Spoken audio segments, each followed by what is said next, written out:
What's going on, ladies and gentlemen, saints and ain'ts, and welcome to Lactic Acid. I am the co-pilot of the show, Dominic Smith, and today we have a certified baller, shot caller. Like Sade said, she is a smooth operator on these running roads, and when she beats you multiple times this year, don't say you weren't warned. You heard it here first on Lactic Acid. She's none other than the legend that is Maine and Flagstaff's finest, Miss Emily Durgin. Emily, what's going on, fam? How you doing? Yeah, doing well. Thanks for having me on. I know we've been kind of coordinating this for a few months now, so let's get it going.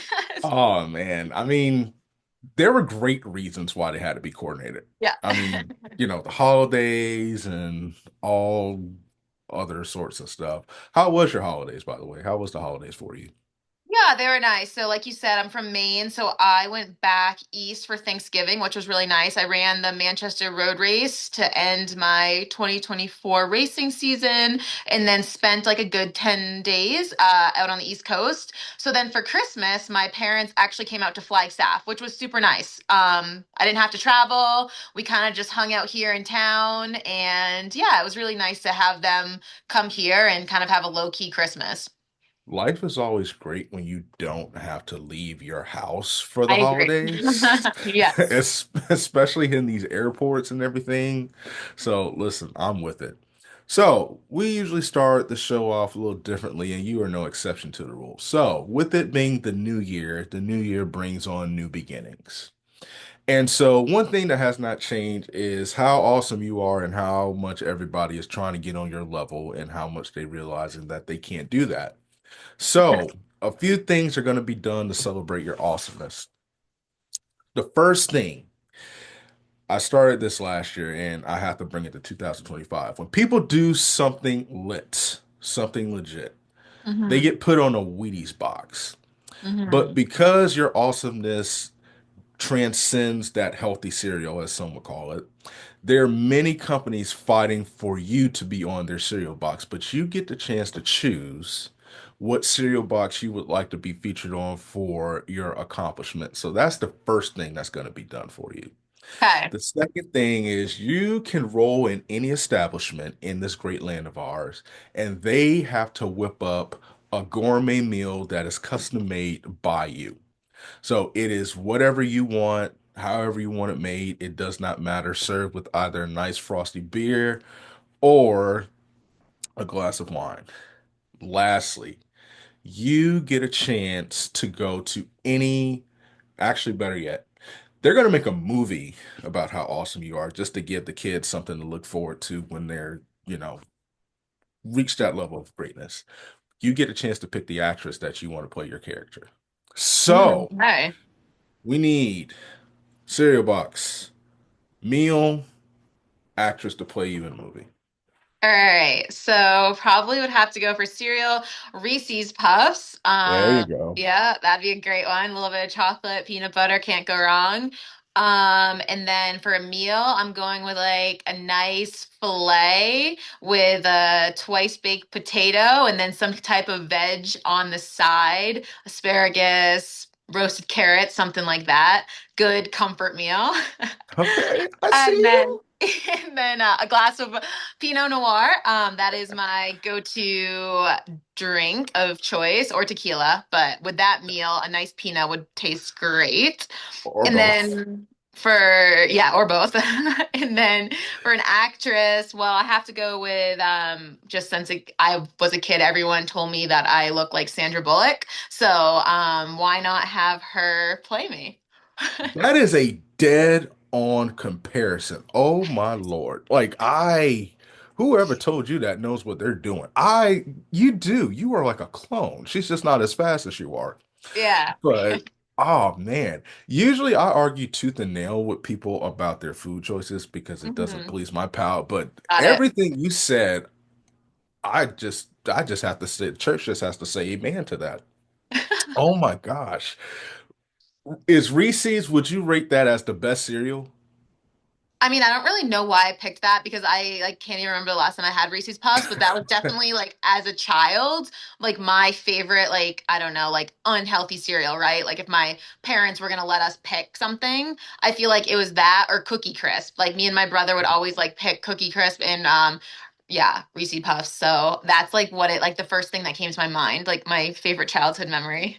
Reese's was my go-to candy back in the day. Oh yeah, for sure. Yeah. Like that was it still is. I mean, I'm old now. Yeah. Old being I'm 30 years old, but Same. um we're just aging gracefully. Hmm. But I can't eat it just like I used to, especially when you start running and all this other like stuff. You just can't jive with it. But back in the day, those Reese's used to hit. Oh I wait. am with you on the filet, but I would Oh yeah. probably the only thing that I would switch, I would probably switch the Pinot with tequila sunrise. I don't know how that would hit, but With hey, yeah. Or we can start with a little tequila sunrise and then a nice little app and then, go into the steak with the wine. So that's kind of how I will do it. Sometimes a little mixed drink and then the wine with dinner. see, listen, she does what everybody says not to do, and she still balls out. So that's how we know that Emily's built different than everybody else. Yeah. What would be the app though? What would be the app? That's a great question. Okay, so I'm a big like nachos fan. So like yeah, like a good like pork or shredded chicken nachos. Oh Ooh. yeah.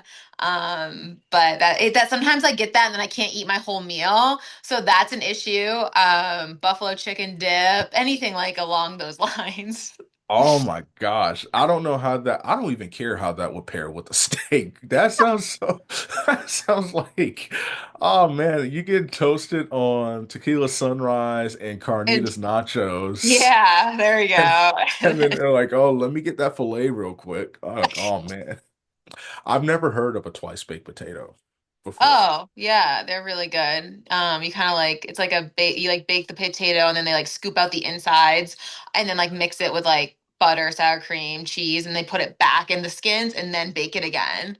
Oh, that's what it's called? I would, Yeah. Yeah. oh, okay, I know what that is. That Yeah. I've never been.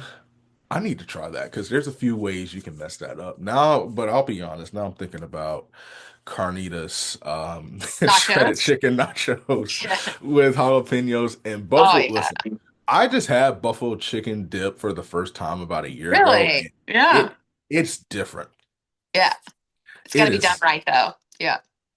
that is true because I had a real brand and then I had a generic brand. Got it. And I'm pretty sure the generic brand was like, I can't believe it's not chicken. Yeah, yeah. Or No, you don't want that canned chicken. That's not how you do it. You got to have the real chicken. no. Mm. So I'm with that. I'm with that. And then Sandra Bullock, that's just a chef's kiss. Like that is I I don't even know why. Like that's the perfect matchup. Like Sandra, if you are listening to this, because I know you're a big supporter of lactic acid, we got to make this happen. We have to make this happen. One thing that is being made happen is that you are killing it when it comes to the running game. I was thinking about this.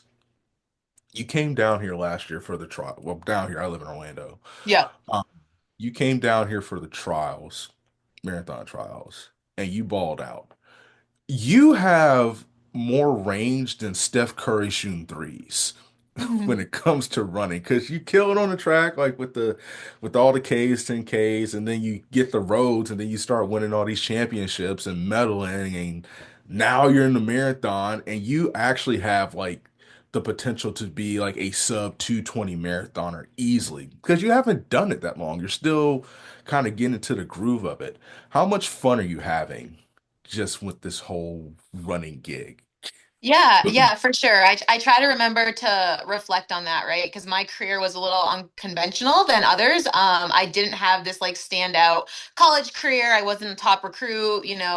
People honestly probably didn't really even know my name until I came on like the road scene, probably closer to like 2021. So yeah, kind of like remembering to like go back to my roots and kind of keep that like underdog mentality. So obviously lining up for the Olympic trials and the marathon, like the goal was to make the team, right? It was only going to be my second marathon.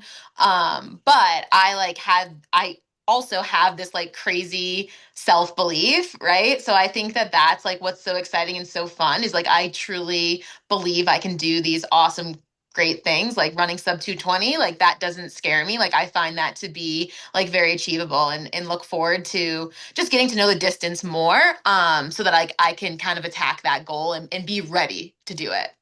How do you balance that underdog mentality with the self-belief?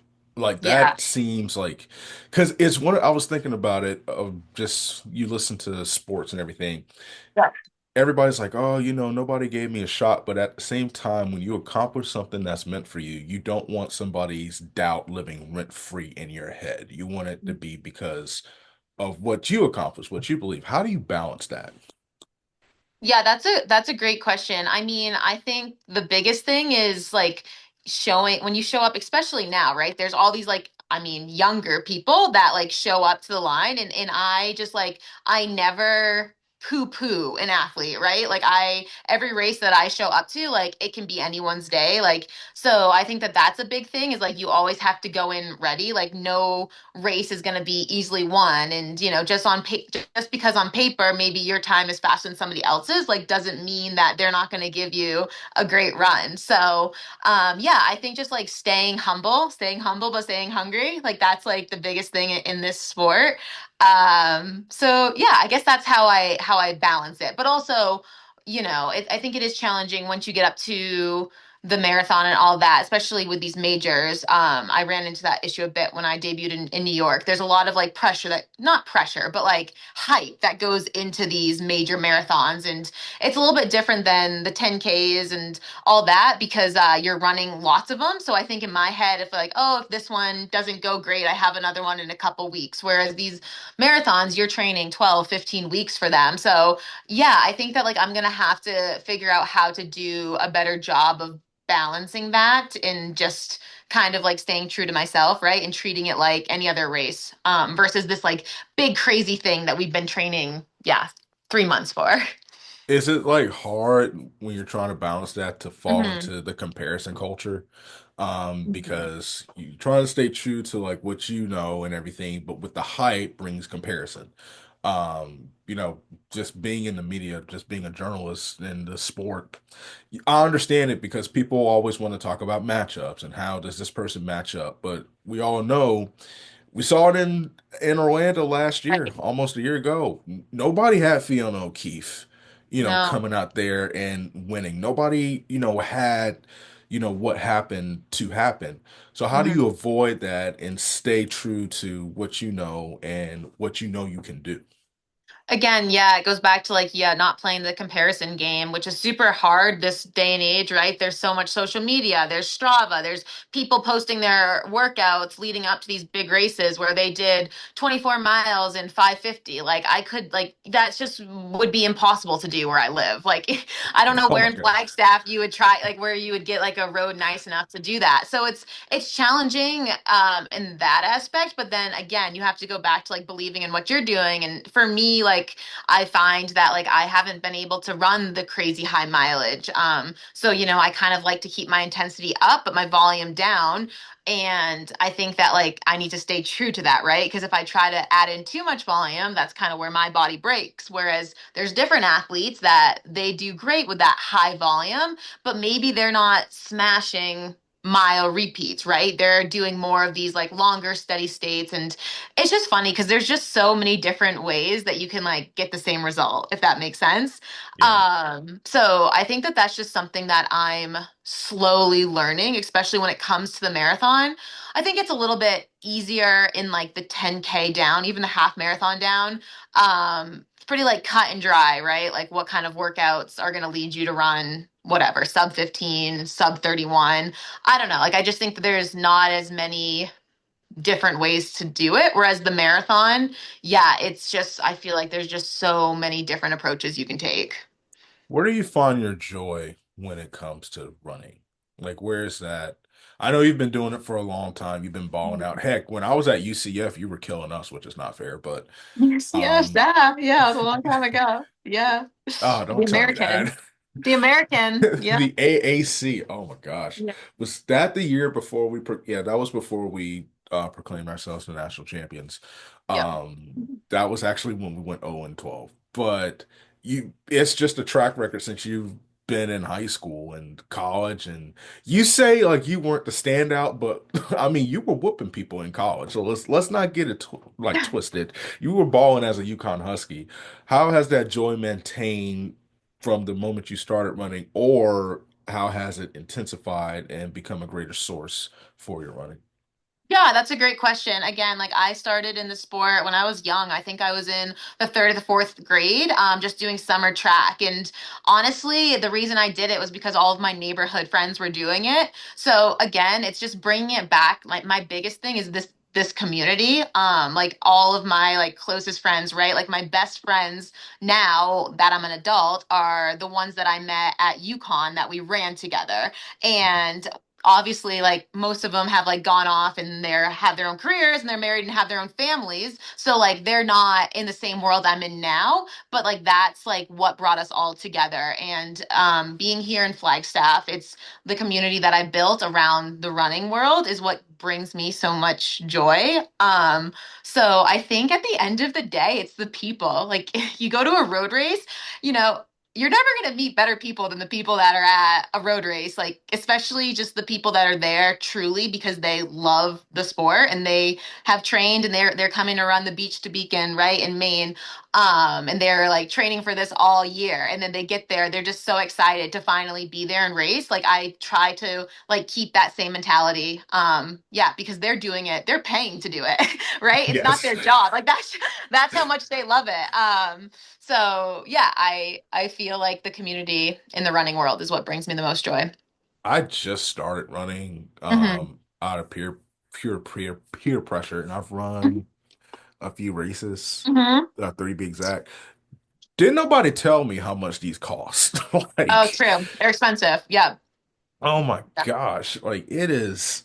I'm like, why? Like, stop or But you're gonna anything. meet So some great. You're gonna meet some great people. I have met, I Yeah. will say this. I come from, football and all that stuff. And so Yep. it's not to say that it's not friendly, but we're trying to kill each other, Totally. essentially, respectfully, with love. But running is just everybody's so nice. It's like going into it's like if running was a store, it's Hallmark, basically. Almost. Totally. It's like everybody's so kind. Yeah. I got one more for you, then we're gonna get to some off running stuff. You Okay. kind of mentioned it before the show. A lot has changed since from a couple years ago, really since you started marathoning. How has all that come together for you in a great way that's, done, well, paid dividends for you, not just, on in running, but just out of running, and how does it kind of correlate, if that question makes sense? So Kind basically, of. how much have you thrived? How Mhm. much, did the changes of moving up in distance and everything like Mhm. that? How has that kind of made it where you're poised to break out in just every facet in 2025?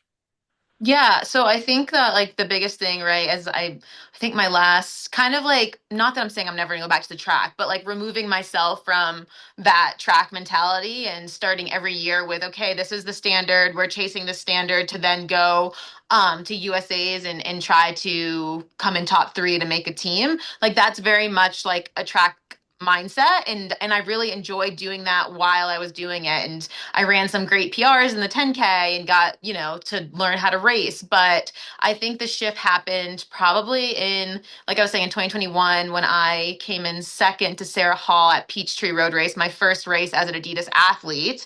And I think that like that race just like sparked this more competitive edge and kind of a sense of belonging, where on the track I kind of would be timid, right? Like I was waiting, like I knew my foot speed wasn't as great as like the top runners, so I would constantly be waiting for others to make this move. Whereas on the roads, like in as I've gone further up in distance, I just feel much more comfortable, like grinding from the beginning. So just kind of like full on locking in and yeah, not worrying about as much of what's going on around me. So I think that's been like the biggest, if that answers your question. It does. Yeah, yeah. So just the going, the further I go, the more comfortable and the more confident I feel, if that makes sense. Yo, it perfectly makes sense because some Mhm. people go up in distance, Mhm. and I didn't phrase it right the first time, but some people go up in distance and it's like crap. Like maybe I when it's not necessarily that you weren't meant to do it, it's just like maybe you went too soon Yep. and you're still kind of, trying to discover it. But one thing nobody could question about you is your toughness. I remember, I forgot what race it was, but you were like in the lead in the 10K championships on the track. And I wasn't even like, yo, she's not going too fast. If that's the race plan, if she can grind like that, then like, listen, that's a dangerous person to mess with. And now it's like that mentality has shifted to the roads in a sense, as you said. I will say this. One thing just running on roads now, you couldn't pay me to run a 10K on a track. It's such a different race. Yeah. Yeah. Because it's like 25. I don't know if I could run in a circle for 25 laps. I Just know. Yeah. looking at the track and people and and everything, at least you have, beautiful scenery. One last question about the running. What is it like training with your teammates out there? Because I know, one of them's been on the show, speaks very highly of you, and everybody who trains with you and comes across you, speaks highly of you. But how do they make you better day in and day out? Yeah, so it's been really nice. So before this, I guess, fall, so Terrence Mann coaches me. He's been coaching me since 2021, and he was always based in San Diego, and he had a group there.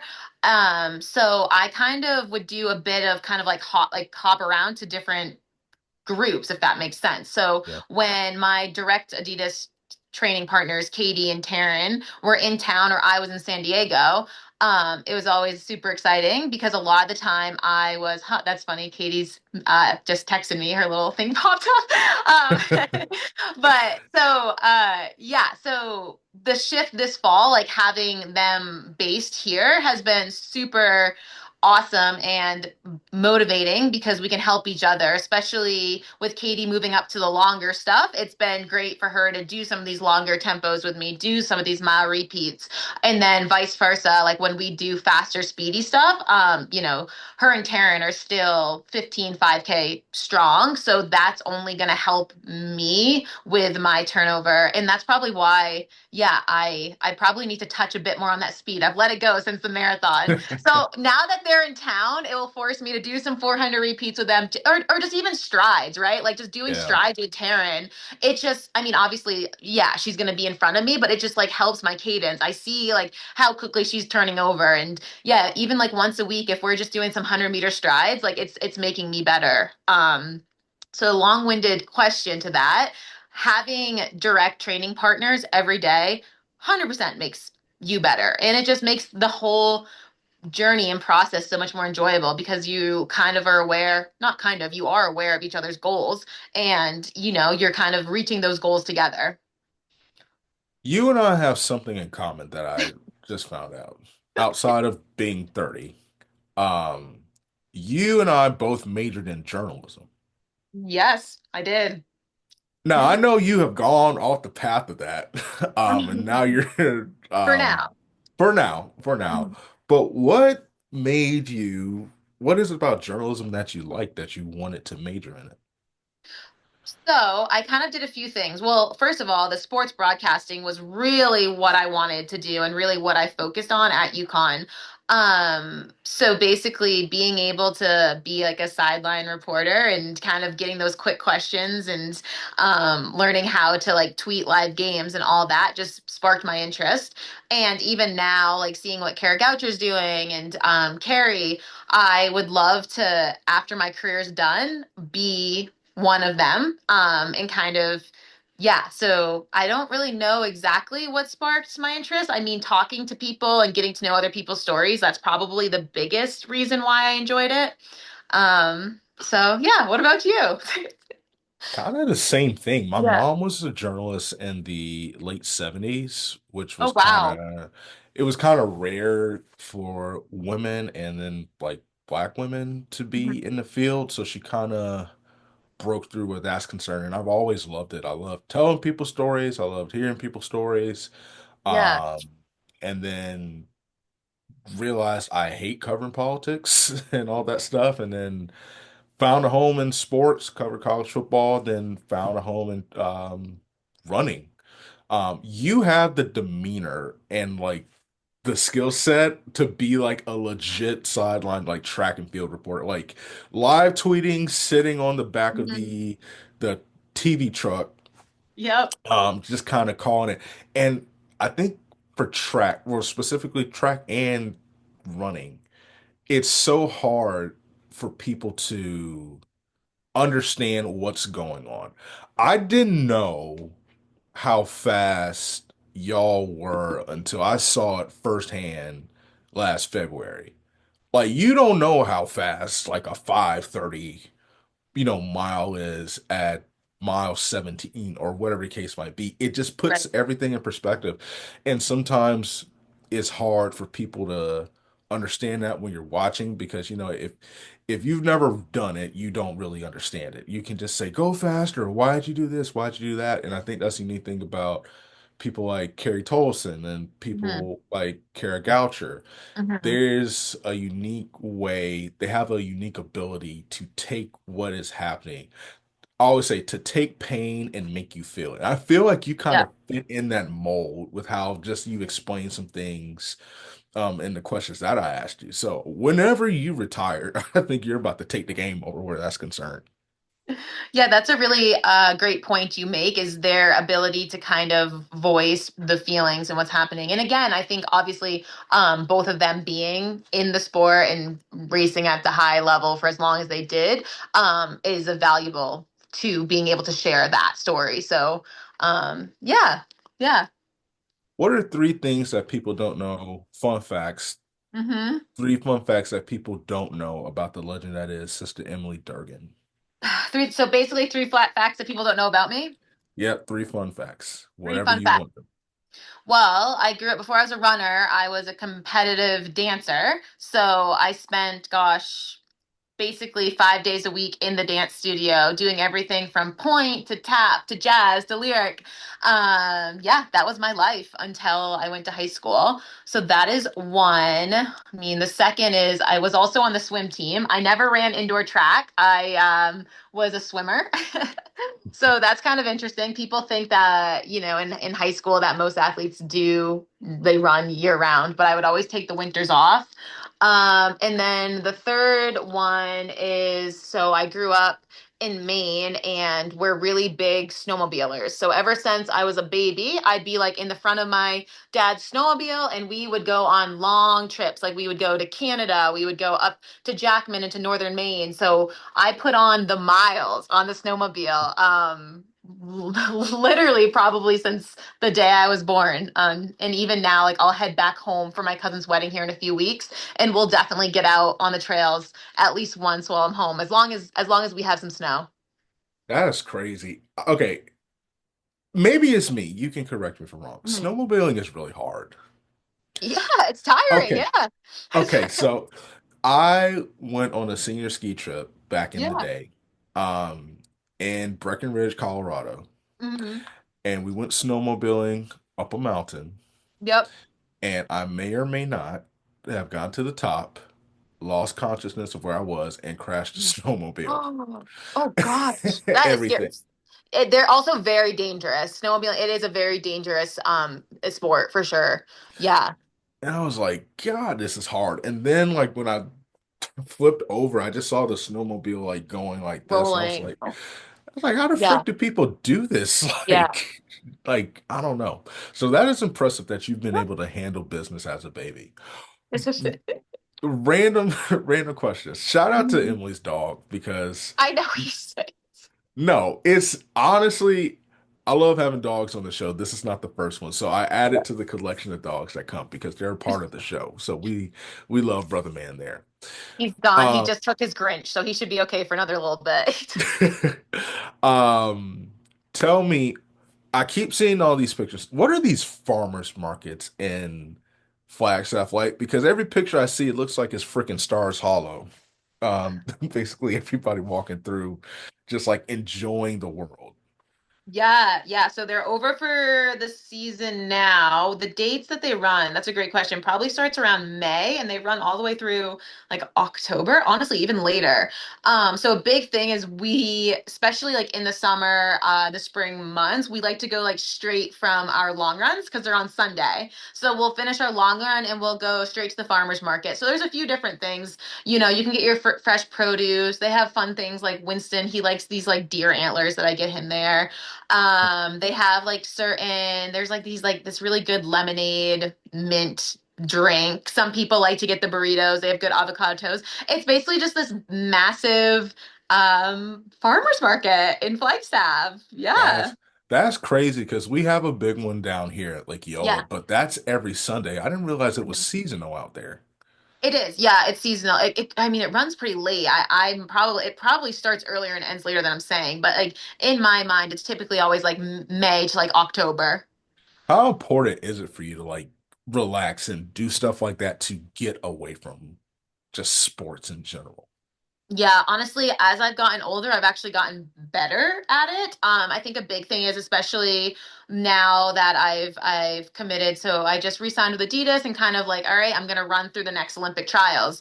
Right. So now in my mind, it's like I also have to enjoy life. I have to enjoy this. Whereas when I was younger, I think I thought I had to live this very rigid, strict lifestyle. Where now, like, yeah, like last night I went out, probably stayed out a little too late, maybe had an extra glass of wine, but right now's the time to do that. My marathon isn't until the spring. I'm just kind of training, rehabbing, getting strong. So these are the times that like I actually have a bit more energy. So to enjoy that. And I mean, even when I am full on marathon training, I still like the New Balance Boston groups in town. So we went out to Mexican the other night. We went to see a movie. We went and just hung out at their house. So it's really good to just like be around other people. It can be a really isolating lifestyle if you're not careful. Because how many hours a day can you run and work out? Only a few. So the rest of the day is essentially yes, we're supposed to rest and recover, but that doesn't mean you need to do it alone. And there's so many ways to rest other than like sitting down and watching TV or, just doing Exactly. things. Just Yeah, like you have to mentally and emotionally get back what you spent and stuff. And I yeah, I agree. agree with that. And it's just a part of balance. Like, Hmm. listen, the Bible says drink wine. So, Yeah. like, who am I to argue with that, essentially? And everything, listen, and I hate to say, like, you say as I've gotten older, but really we're not that old.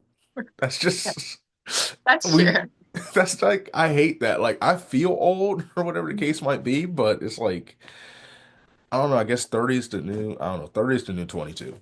I agree. I will say that I am thriving right now in my life. Like I feel much more, I mean, I'm single. I feel like I'm, financially stable on my own. Like 20s were rough. Like 20s, I Yes. just feel like I mean, you get it. Like we're kind of all like, what are we doing? And then like, yeah, so I finally like it feels nice to just like be able to like be at the spot in my life that like anything beyond what I have is a bonus. Like I'm very like content and in my world.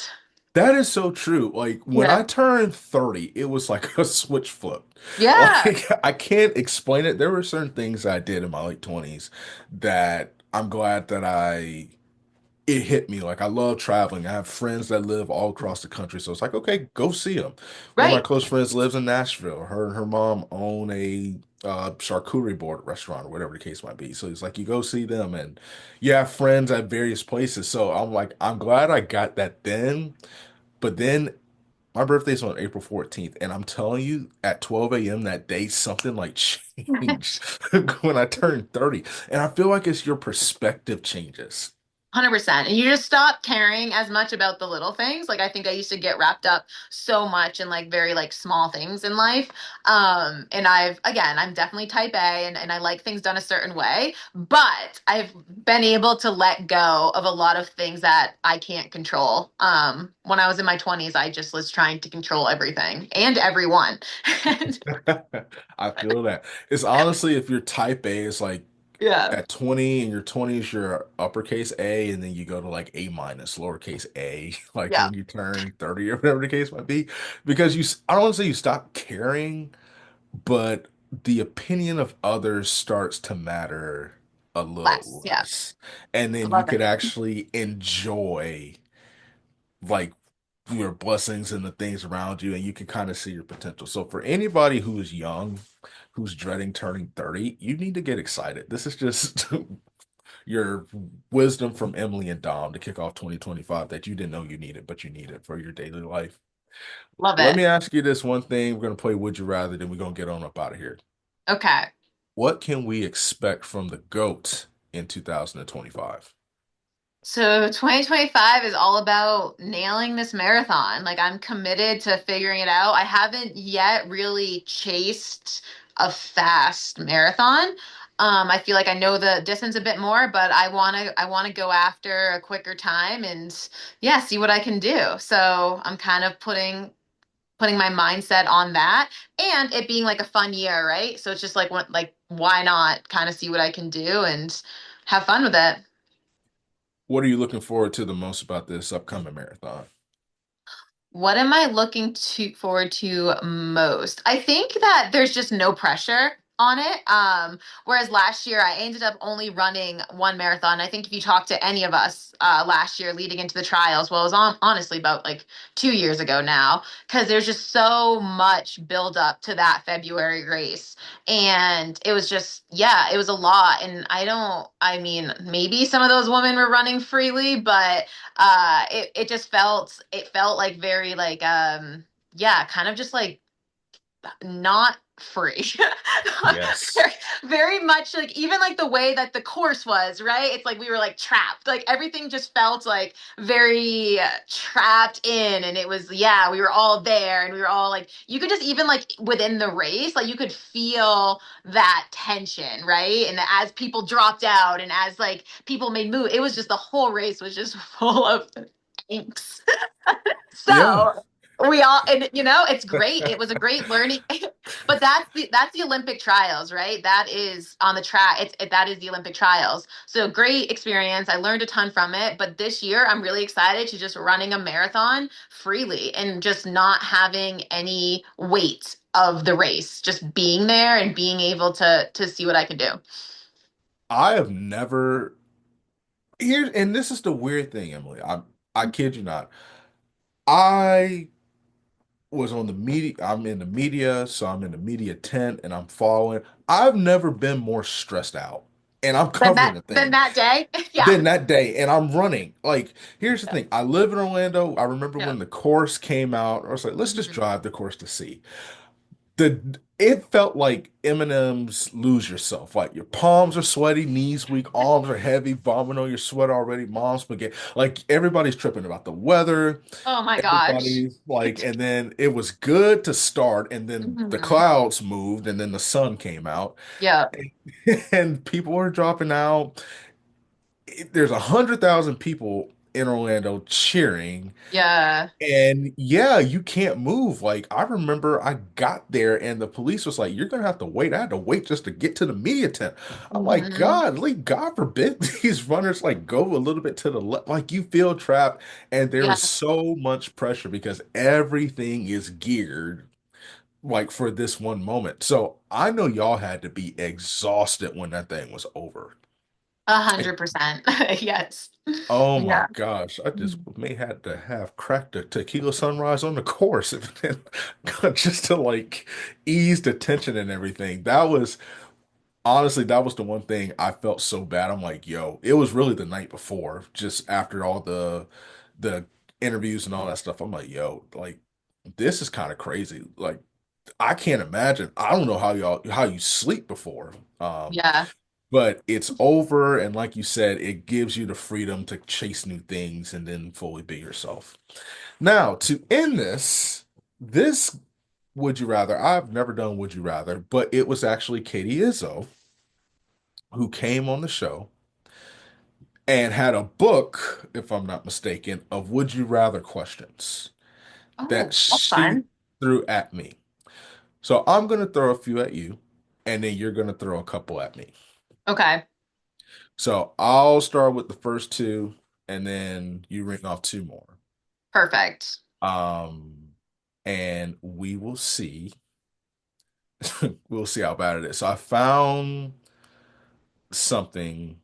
Um, I don't know. Some of these are really stupid.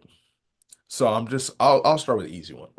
Would you Okay. rather have fall in Flagstaff or winter or spring in Maine? Fall in Flagstaff or winter or spring in Maine? I mean, this is an easy one for you. Winter, spring in Maine. I'm Maine's home. Sorry. Really?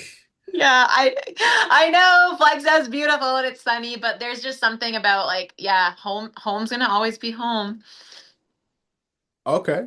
I actually kind of dig that because I don't know, it's just different. Like every picture I've seen of Flagstaff in the fall, like I said, it's like Narnia.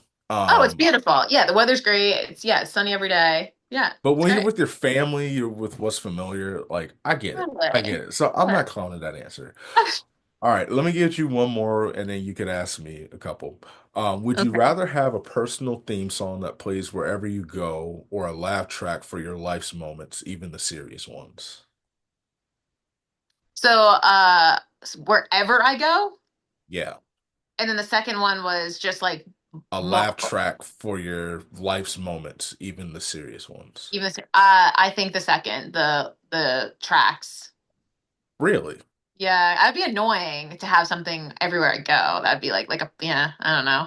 I think I would like That's fair. I would be irritated by that. But I think like I mean, to go deep into this question, like all life moments are important, right? Like it's good to even like the bad days, right? They're still good to reflect on and remember. You don't want to ever just block them out of your mind. So, yeah. I don't know if I embarrass myself and let's say I'm Mm. running and I fall and roll down. I don't I don't know if that's the first thing I want to start. It may take me a Well, few years to laugh, but yeah, there you go. And then eventually you can. or if somebody like died or something like that. Like I don't No, want I to. know that's, but then yeah, but then it's a nice way to remember them, right? If you had a song That's for fair. Okay, that's fair because I wouldn't want a theme song right. kind of playing.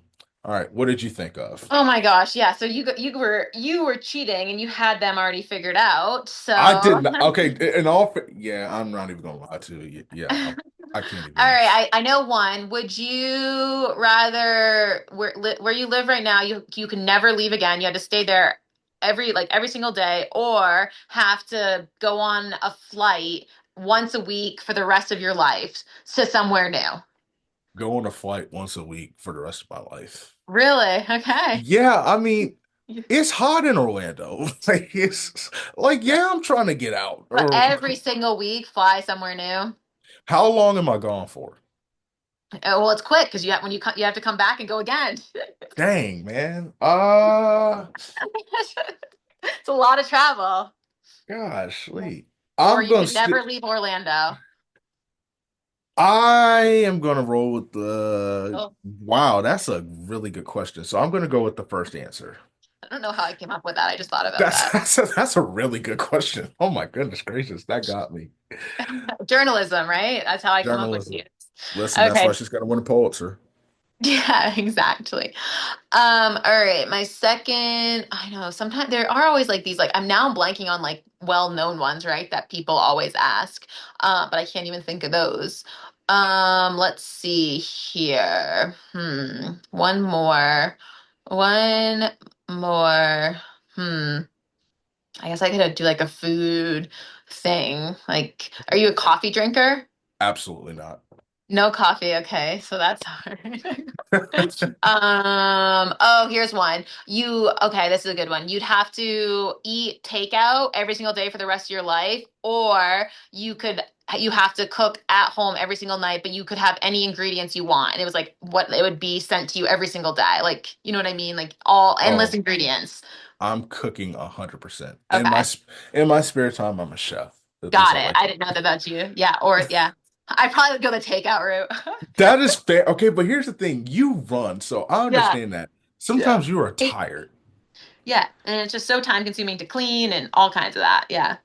Ah, man, but like, nobody's gonna fry chicken the way I fry my chicken. You know what I'm There you saying? go. So Okay. it Yeah. it's like hard. Okay. Yeah. I'm gonna give you one more and then I Mm. have just another question to wrap this up. So let's Yeah. say, are you a coffee drinker? Yeah. Okay. This is a two-parter. and I am cheating on. I didn't look this up. I came up with this Okay. because I have to be a good journalist like you are being and come up with my own questions. Um, if you had, would you rather live without coffee or live Hmm. without alcohol?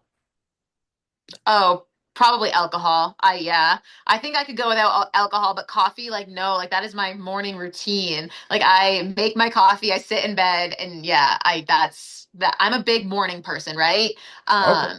Evenings, glass of wine, I could be fine without, but my mornings are my like peace. Yes. You can like do a decaf or like a hot chocolate or something like that in the evening. Just True. Yeah, yeah, to take the edge off, right? yeah, Yeah. something like that with a nice pastry or whatever the case might be. Yes, see, that's what I love. Yeah, yeah, Yeah. yeah. Okay. And I mean, so totally. All right. The second question. Would you rather abolish pizza or abolish any sort of bacon? Okay, no, I would be okay with either of those going. I'm not a huge, I mean, I like pizza, so probably the Really? bacon. Yeah, I go, so get rid of bacon and have pizza. But it's like, I actually, when I was a kid, I hated pizza. As an adult, I mean, everyone loves pizza, but when I was like a kid, I remember like birthday parties and all that. Ugh, I never wanted pizza. So funny. That's it depends on where you got your pizza from. Like if you That's went true. to yeah, if you went to Pizza Hut, I understand the anti-pizza movement. Yeah. Um and everything. So I understand that. What is your go-to like when it comes to like takeout or just any food that you prefer? Oh, that's a great question. I do love like Asian. So like last night we went to sushi. There's a place in town. I know Flagstaff sushi you'd think not great, but we actually have decent sushi. So Karma, I love sushi, love some spring rolls. Any like Asian fusion type stuff is probably my go-to. I could never get with sushi. I'm Really? gonna that is one thing I said I'm gonna try this year. I am All right. raw fish. I can't get hit with it, but I'm like tempura. If you fry Yeah, that thing, you'll eat like it. I'll eat it. All My right. motto in life is if you can't fry it, don't buy it. Uh, Love it. last question for you, and it's the most important question that I've asked you in this whole podcast. Why does kindness matter to you? Why does kindness matter to you? Well, it's the easiest thing in life is to be kind. So that's why it matters, right? And like without kindness, what are we? Nothing. And my dad taught me that actually. My dad always said to me, it's a lot easier to be nice than it is to be mean. So I try to live by that. And yeah, that's why kindness matters because it takes a lot less energy to be kind to one another than it does to be an asshole. You better preach. All righty. That's the truth. Emily, where can people support you? Where can they find you, follow you on social media, all that fun stuff? I know, right? All these new kids are cool with TikTok and all these followers. And yeah, I'm on Instagram, M_Durgin. I do the best I can. I'm not great at it. I need some young, hot 22, 23-year-olds to help me out. But thankfully, Gen Z, to Gen Gen Z hit Zs. us up. Yeah, thankfully, we do have a few like my good friend Jessa Hansen. She's going to be 20, she's 25 now. She's going to be 26. But so she's like a good 4, 5 years younger than me. So I feel like she keeps me young. She helps me with my TikToks or running videos that she can make. So yeah, Oh, we just talked about how 30 is the new 20 and we can't even pronounce TikTok. TikTok. Uh, that is crazy. Listen, Lactic Acid has a TikTok and we don't know how to use it. Yeah, So it's okay. if you want to follow, you go for it. There's nothing on But there. Yeah. there's nothing on there.